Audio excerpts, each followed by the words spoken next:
প্ৰিয় ছাত্ৰ-ছাত্ৰীসকল, আজি এই ভিডিঅ'টোৰ জৰিয়তে শংকৰদেৱ শিশু নিকেতনৰ অষ্টম শ্ৰেণীৰ গণিত বিষয়ৰ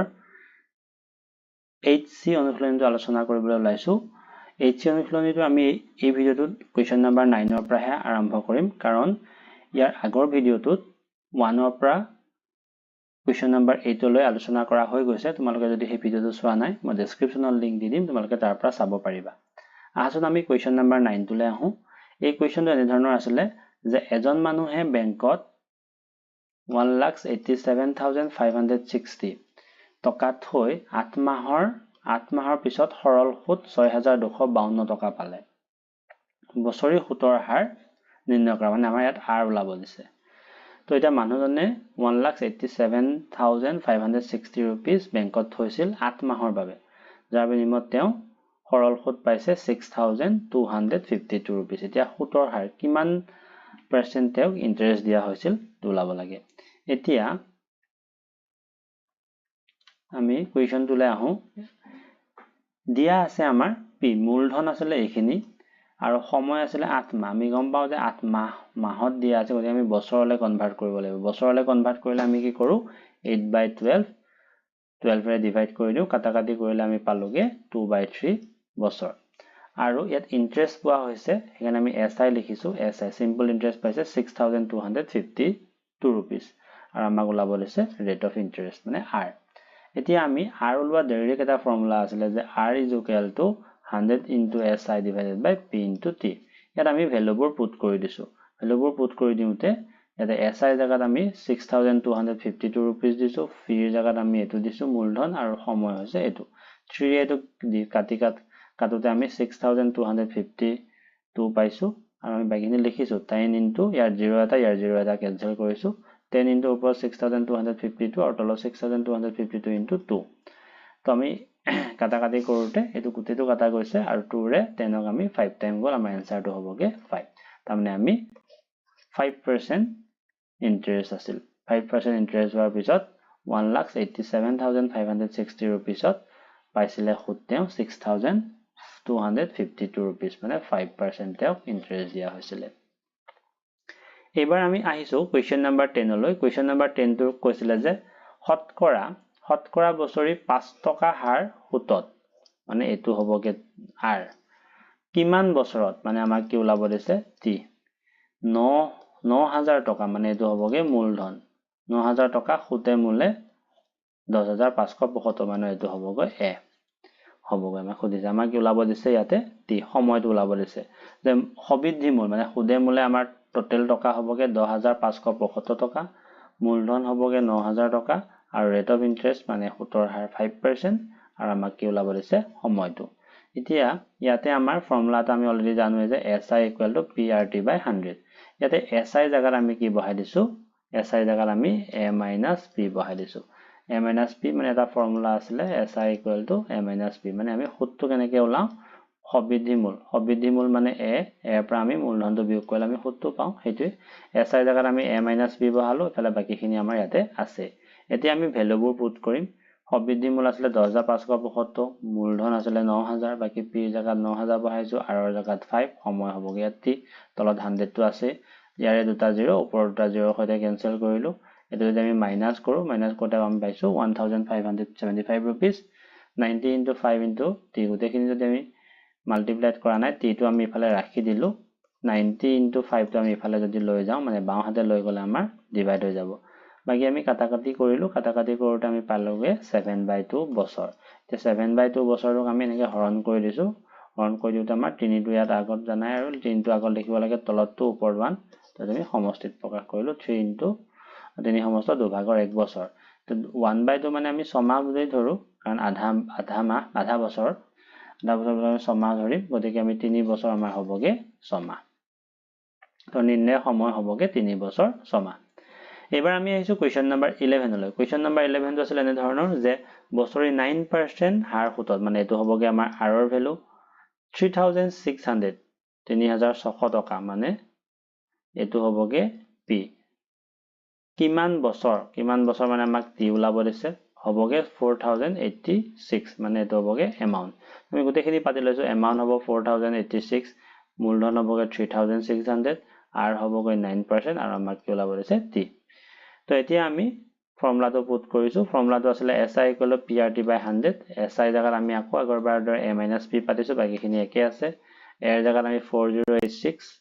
ফলে p জাগাত 3600 বাকি p ভ্যালু বহাইছো r ৰ ভ্যালু বহাইছো আৰু t ৰ ভ্যালু বহাইছো t টো নাই আমাৰ গতিকে আমি t টো এনেকৈ ৰাখিছো তলত 100 তো আমাৰ দুটা 0 100 ৰ দুটা 0 ওপৰ দুটা 0 লগত কেনসেল হৈছে তো ইফালে 486 পাম আৰু ইফালে গোটেইখিনি যদি মাল্টিপ্লাই কৰো 36 * 9 * t আমি t টো যদি সোঁহাতে ৰাখো 36 * 9 টো যদি আমি বাওঁহাতে লৈ যাও ডিভাইড হৈ যাব 486/36 * 9 বাকি আমি কাটাকাটি কৰিলে আমি পামগে সময়টো 3/2 আৰু 3/2 যদি আমি মিশ্ৰ ভগ্নাংশত প্ৰকাশ কৰো এক সমস্ত দুভাগৰ এক বছৰ পাম তো এক বছৰ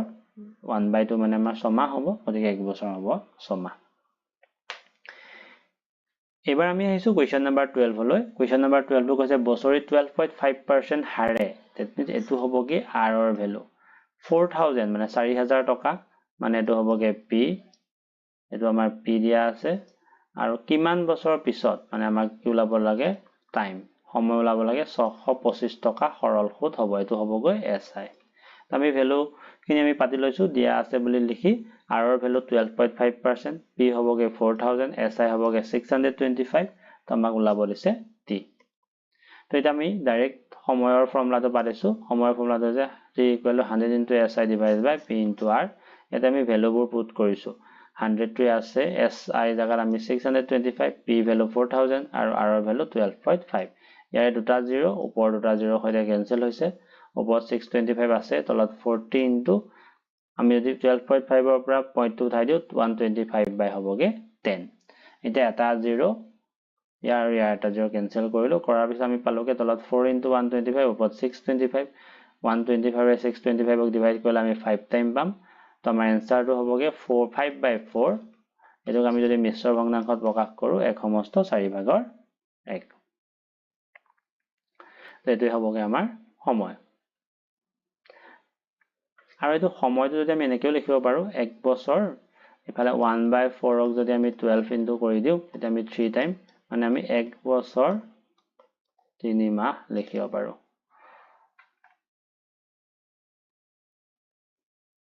এবাৰ আমি আহিছো কোৱেশ্চন নম্বৰ 13 লৈ কোৱেশ্চন নম্বৰ 13 টো কৈছে যে এজন মানুহে 2 বছৰৰ বাবে মানে এটো হৈছে সময় 5000 টকা আৰু 4 বছৰৰ বাবে 3000 টকা ধাৰ ললে তো মানুহজনে মুঠতে 1770 টকা সৰল সুদ দিলে ইন্টাৰেষ্ট দিলে মানে 2 বছৰৰ বাবে পোনপ্ৰথমে 5000 টকা ললে আৰু 4 বছৰৰ বাবে 3000 টকা ললে আৰু গোটেইখিনি মিলি পেলাই তেওঁ মুঠতে 1770 টকা সৰল সুদ দিলে এটা সুতৰ হাৰ r ওলাব দিছে আমাক তো এটা আমি সুতৰ হাৰটো আমি r ধৰি লও r পাৰ্চেন্টেজ বুলি ধৰি লও তো প্ৰথমবাৰৰ ক্ষেত্ৰত আমি প্ৰথমবাৰ তেওঁ কিমান লৈছে প্ৰথমবাৰৰ ক্ষেত্ৰত আমাৰ সময় আছিল 2 বছৰ আৰু মূলধন হ'বগে 5000 টকা গতিকে আমি si = prt/100 আমি ফৰ্মুলাটো পাতিছো তাত ভ্যালু বিলাক পুট কৰি দিছো p ৰ জাগাত 5000 r টো আছে আৰু t জাগাত 2 তলত 100 আছে আমি কাটাকাটি কৰিলো আৰু 50 * 2 মানে 100 আৰ আমি পালো এতিয়া আমি দ্বিতীয়বাৰৰ ক্ষেত্ৰত কি কৰিম দ্বিতীয়বাৰ আমি t ভ্যালু হ'ব 4 বছৰ p ভ্যালু হ'বগে 3000 টকা তো si = prt/100 p value 3000 r ৰ ভ্যালু r হৈ থাকিলে আৰু 4 টো হ'বগে t ভ্যালু তলত 100 টো আছে দুটা 0 আমি কেনসেল কৰিলো বাকিনি যদি আমি মাল্টিপ্লাই কৰো 120 r পাম এতিয়া দুইবাৰতে তেওঁ মিলি পেলাই 1770 টকা সুদ দিছিলে গতিকে আমি প্ৰথমবাৰ আমি এটো পাইছিলো দ্বিতীয়বাৰ এটো পাইছো 100r + 120r = 1870 তো এতিয়া আমি 100r আৰু 120r যদি আমি প্লাস কৰো 220r হ'ব ইফালে 1870 টো আমি পামি r টো যদি আমি ইফালে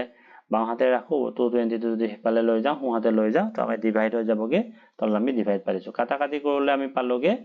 17/2 17/2 ৰে যদি আমি 17 ক ডিভাইড কৰো আমি পামগে 8.5 তো সৰল সুতৰ হাৰ হ'বগে আমাৰ 8.5% এবাৰ আমি আহিছো কোৱেশ্চন নম্বৰ 14 লৈ কোৱেশ্চন নম্বৰ 14 টো আছিল এনে ধৰণৰ এজন মানুহে 7000 টকা ধাৰ ললে তাৰে এটা অংশ 6% হাৰ সুতত আৰু আনটো অংশ 4% হাৰ সুতত ধাৰ ললে 5 বছৰৰ পিছত মানুহজনে মুঠতে 1600 টকা সৰল সুতত জমা দিলে প্ৰতিটো অংশৰ পৰা কিমান টকা ধাৰ ললে এতিয়া আমি মুঠতে 7000 টকা লৈছে গতিকে আমি পোনপ্ৰথমে 7000 টকাটোৰ প্ৰথম অংশৰ ক্ষেত্ৰত ধৰো মূলধন আমি x বুলি ধৰিলম মূলধন আমি টোটাল আছিল ৭০০০ টকা তো আমি ইয়াৰে x বুলি প্ৰথম অংকত ধৰি ললো তো r হবগে 6% আৰু t হবগে 5 বছৰ তো আমি ইয়াৰ পৰা সিম্পল ইন্টাৰেষ্ট উলাই লওঁ SI = PRT/100 ইয়াতে আমি ভ্যালুবোৰ পুট কৰিম p জাগাত x r ৰ জাগাত 6 t ৰ জাগাত 5 তলত 100 টো আছে কাটা কাটি যদি আমি কৰো কৰাৰ পিছত আমি পামগে 3x/10 তো দ্বিতীয় ক্ষেত্ৰত যে মুঠতে আমাৰ ৭০০০ টকা লৈছিলো তাৰ পৰা যদি প্ৰথম অংকত যদি x গল গৈ তো আমাৰ নেক্সট অংকত কিমান পাম 7000 - x আমি মূলধন হিচাপে ল'ব লাগিব তো আমাৰ দ্বিতীয় অংকৰ ক্ষেত্ৰত মূলধন হ'বগৈ 7000 - x r হ'বগৈ 4% আৰু t হ'বগৈ সময় হ'বগৈ 5 বছৰ গতিকে ফৰ্মুলাটো আছিল যে SI = PRT/100 তো p ৰ ভ্যালু যদি 7000 - x r ৰ ভ্যালু আমাৰ 4 হ'ব t ভ্যালু হ'ব 5 তলত 100 টো আমাৰ থাকিবই তো 5 এৰে আমাৰ 100 ক 20 টাইম গল 4 এ 20 ক আমাৰ 5 টাইম গল গতিকে আমি পামগে 7000 - x/5 এতিয়া প্ৰশ্ন মতে দুইটাৰে আমি সিম্পল ইন্টাৰেষ্টটো প্লাস কৰিম প্ৰথম অংকত সিম্পল ইন্টাৰেষ্ট আছিল 3x/10 দ্বিতীয় অংকত আমাৰ সূত্ৰটো আছিল সিম্পল ইন্টাৰেষ্টটো আছিল 7000 - x/5 দুইটা যদি আমি সূত্ৰটো প্লাস কৰো মুঠতে আমি 1600 টকা দিছিলো গতিকে দুইটা প্লাস কৰিলে আমাৰ 1600 হ'ব এতিয়া আমি ইয়াত দেখিছো যে ইয়াতে আমাৰ 10 আছে ইয়াত আছে 5 আৰু 10 ৰ এলসিএম যদি আমি লসাগু যদি লওঁ আমাৰ হ'বগে 10 এই 10 এৰে সকলোৰ লগতে আমি পূৰণ কৰিছো 3x/10 ৰ লগত 10 টো মাল্টিপ্লাই কৰিছো বাকি 7000 - x/5 ৰ লগত আমি 10 টো মাল্টিপ্লাই কৰিছো আৰু 1600 ৰ লগত আমি 10 মাল্টিপ্লাই কৰিছো এতিয়া আমি দুই ফালৰ পৰা 10 এটো কেনসেল হৈ যাব 5 এৰে এটো 2 টাইম যাব তো ইফালে 3x টো ইয়াত থাকিলে 2 টো যদি আমি 7000 - x ৰ লগত মাল্টিপ্লাই হ'ব আৰু ইফালে 16000 হৈ যাব তো 3x ইয়াত আছে 2 ৰে আমি 7000 ক মাল্টিপ্লাই কৰিলে 14000 হ'ব 2 ৰে আমি x ক মাল্টিপ্লাই কৰিলে 2x হ'ব ইফালে আমাৰ 16000 টো আছে তো 3x আৰু 3x তিনটা x ৰ পৰা যদি দুটা x মাইনাস কৰো আমি কিমান পাম এটা x পাম আৰু 14000 টো যদি আমি হুহাতে লৈ আহো মাইনাস হৈ যাব তো 16000 ৰ পৰা 14000 মাইনাস কৰিলে আমি পামগে 2000 তো আমি x প্ৰথমতে আমি x ৰ ভ্যালু হ'বগে 2000 আৰু যদি দ্বিতীয় ক্ষেত্ৰত হ'বগৈ প্ৰথম ক্ষেত্ৰত হ'বগৈ মূলধন 2000 টকা আৰু দ্বিতীয় ক্ষেত্ৰত মূলধন হ'বগৈ আমি 7000 ৰ পৰা 2000 যদি যায় আমাৰ 5000 হ'ব গতিকে আমি লিখো মানুহজনে 6% সুদত ধাৰ ললে 2000 টকা কাৰণ x ৰ ভ্যালু আমি 2000 x ৰ ভ্যালু ফাৰ্স্ট অংকত ধৰিছিলো আমি আৰু 4% সুদত ধাৰ ললে 7000 - 2000 মানে হ'বগে আমাৰ 5000 টকা এবাৰ আমি আহিছো কোৱেশ্চন নম্বৰ 15 লৈ কোৱেশ্চন নম্বৰ 15 টো আছিল এনে ধৰণৰ যে বছৰি 4% হাৰে 10 বছৰত 7500 টকাৰ সৰল সুদ কিমান ফাৰ্স্ট পাৰ্টটো তো আমাৰ ইয়াতে আমি কৰিছো যে 7500 টকা মূলধন হ'ব r হ'বগে 4% আৰু সময় হ'বগে 10 বছৰ হল এখিনি আমি পোনপ্ৰথমে উলাই লম তো আমাৰ সুদটো খুদিছে সুদটো SI = PRT/100 তো p ৰ জাগাত আমি 7500 r ৰ জাগাত 4 t ৰ জাগাত আমাৰ 10 তলত 100 টো আছে গতিকে আমি দুটা 0 ইয়াৰ দুটা 0 কেনসেল কৰিলে আমি পামগে 3000 মানে প্ৰথম ক্ষেত্ৰত সুদটো হ'বগৈ 3000 টকা তাৰপিছত কি কৈছে কি হাৰ সুতে মানে আমাৰ ইয়াতে r ওলাব দিছে 5000 টকা মানে এটো হ'বগৈ মূলধন 10 বছৰৰ সীমান সুদ হ'ব 10 বছৰত সীমান সুদ হ'ব কৈছে তো আমি কি কৰিম দ্বিতীয় ক্ষেত্ৰত 5000 p = 5000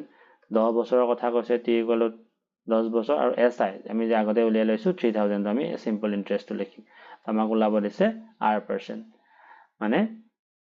সুতৰ হাৰ এতিয়া আমি ফৰ্মুলাটো লিখিম SI = PRT/100 SI জাগাত আমি 3000 পুট কৰিম p জাগাত আমি 5000 পুট কৰিম r টো ইয়াত আমাৰ আছে t জাগাত আমাৰ ইয়াতে 10 হ'ব তলত 100 আছে 100 ৰ দুটা 0 ওপৰৰ দুটা 0 সৈতে কেনসেল কৰিলো 3000 ইয়াত থাকিব বাকিখিনি আমি মাল্টিপ্লাই যদি কৰো 500 r হ'ব তো এতিয়া r টো আমি ইফালে ৰাখিলো 500 টো যদি আমাৰ ডিভাইড কৰো 3000/500 হ'ব গোটেইখিনি আমি যদি কেনসেল কৰো কৰিলে আমি পামগে r = 6% আমাৰ নিৰ্ণয় সুতৰ হাৰ হ'বগে 6% এবাৰ আমি আহিছো কোৱেশ্চন নম্বৰ 16 লৈ কোৱেশ্চন নম্বৰ 16 টো আছিল এনে কোনো মূলধনৰ বছৰি 5% হাৰে 5% হাৰটো হ'বগে আমাৰ r 4 বছৰত এটো হ'বগে আমাৰ t সুদে মূলে বুলি ক'লে আমি এমাউন্ট বুজিব লাগিব বা সবিধি মূল বুজিব লাগিব 7500 টকা হলগে 7 বছৰ পিছত এই মূলধন সুদে মূলে কিমান হ'বগৈ এতিয়া প্ৰথম ক্ষেত্ৰত a ইকুৱেল টু তোমাৰ 7000 টকা দিয়া আছে r equal to 5% t equal to 4 বছৰ আৰু p ইকুৱেল টু আমাক ওলাব দিছে গতিকে আমি si ইকুৱেল টু ফৰ্মুলাটো পুট কৰিম prt by 100 si জায়গাত আমি কি বহাম a minus p ইফালে prt by 100 আছে তো a এর জায়গাত আমি কি বহিম 7000 p টু আছে p যত আছে p টু এনেকৈ ৰাখিম r এৰ জায়গাত আমি 5 বহাম t এৰ জায়গাত 4 100 টু আছে তো 5 আৰু 4 মাল্টিপ্লাই কৰিলে 20 পাম 20 ৰে 100 ক যদি আমি কাটি দিও 5 টাইম যাব এটা 7000 minus p ইফালে p by 5 আমি ক্ৰস মাল্টিপ্লিকেশন কৰিম 7000 minus p এর তলত এটা 1 থাকে গতিকে p টু লগত 1 মাল্টিপ্লাই কৰিলে p 5 টু লগত যদি এখিনি মাল্টিপ্লাই কৰো 5 into 7000 minus p এতিয়া আমি 5 টু 7000 মাল্টিপ্লাই কৰিলে 35000 হ'ব 5 টু যদি p লগত মাল্টিপ্লাই কৰো 5p হ'ব ইফালে p টু ইয়াতে থাকিবই তো 35000 আমাৰ ইয়াত থাকিব p টু যদি ইফালে যায়গে আমাৰ প্লাছত আহিব 5p plus p তো 5p আৰু p যদি প্লাস কৰো আমি 6p পাম ইফালে 35000 টো আছে p টু আৰু 6 টো মাল্টিপ্লাই হৈ আছে p টু যদি আমি ৰাখো 6 টো ইফালে গলে ডিভাইড হৈ যাব আমি ডিভাইড কৰি কাটাকাটি কৰিলে 17500 বাই আমি 3 পাম এটো হ'ব কি আমাৰ মূলধন এতিয়া এই মূলধনটো লৈ পেলাই আমি দ্বিতীয় ক্ষেত্ৰ কৰিব লাগিব p ইকুৱেল টু আমি মূলধনটো ললো r ৰ ভ্যালু 5% আৰু t ইকুৱেল টু 7 বছৰ এতিয়া আমাক সিম্পল ইন্টাৰেষ্ট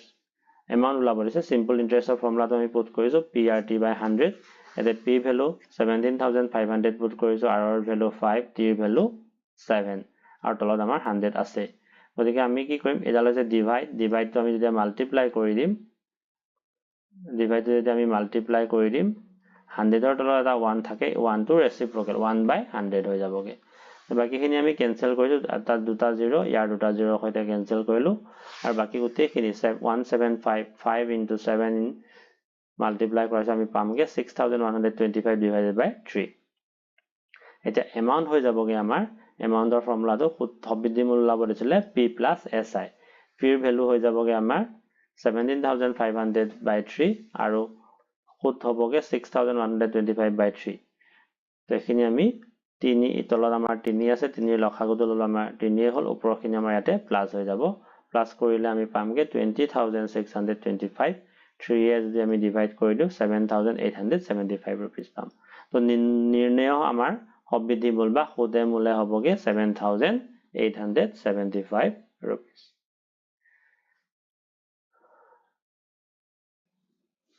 আজিৰ ভিডিওত আমি এই কোৱেশ্চনখিনি আলোচনা কৰিলো ইতিমধ্যে আমাৰ HC অনুশীলনটো ইয়াতে সমাপ্ত হৈছে তোমালোকে ভিডিওটো চাই থকাৰ বাবে বহুত বহুত ধন্যবাদ আশা কৰো তোমালোকে অংকখিনি ভালদৰে বুজিব পাৰিছা তোমালোকৰ যদি ভিডিওটো ভাল লাগিছে লাইক কৰি দিবা আৰু চেনেলটো সাবস্ক্ৰাইব কৰিবলৈ নাপাহৰিবা ধন্যবাদ